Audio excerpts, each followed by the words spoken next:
什么说7000人大会是共和国最民主的一次会议？因为毛主席一句话打破了几年来没人敢说真话的僵局。毛主席和周总理在此检讨，各省书记纷纷排队讲话，指出问题，提出意见，调整政策。3年后，老百姓的日子也越来越好。上集我们讲到，毛主席在7000人大会上主动揽责，说凡是中央犯的错误，他都要负责。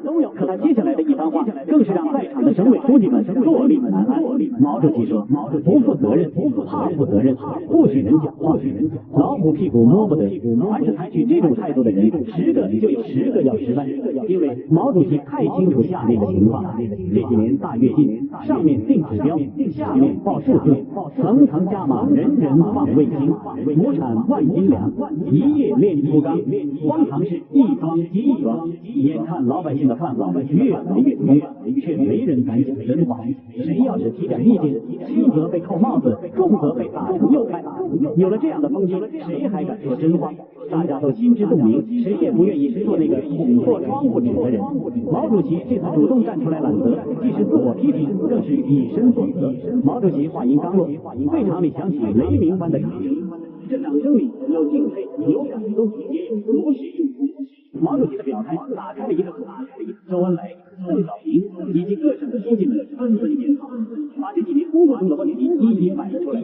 大家你一言我一语，有话直说，没有上纲上线，没有打棍子扣帽子。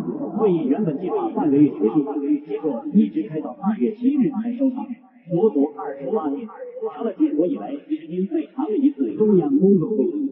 一把手敢揽责，下面敢讲真话；一把手愿意听意见，下面敢提意见。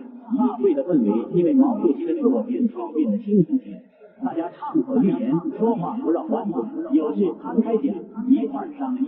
这股风气从北京吹到地方，全国上下开始认真总结、纠正调整政策，放稳发展脚步。国民经济逐渐稳定，3年后，工农业生产基本恢复到正规水平，老百姓的日子也慢慢好起来。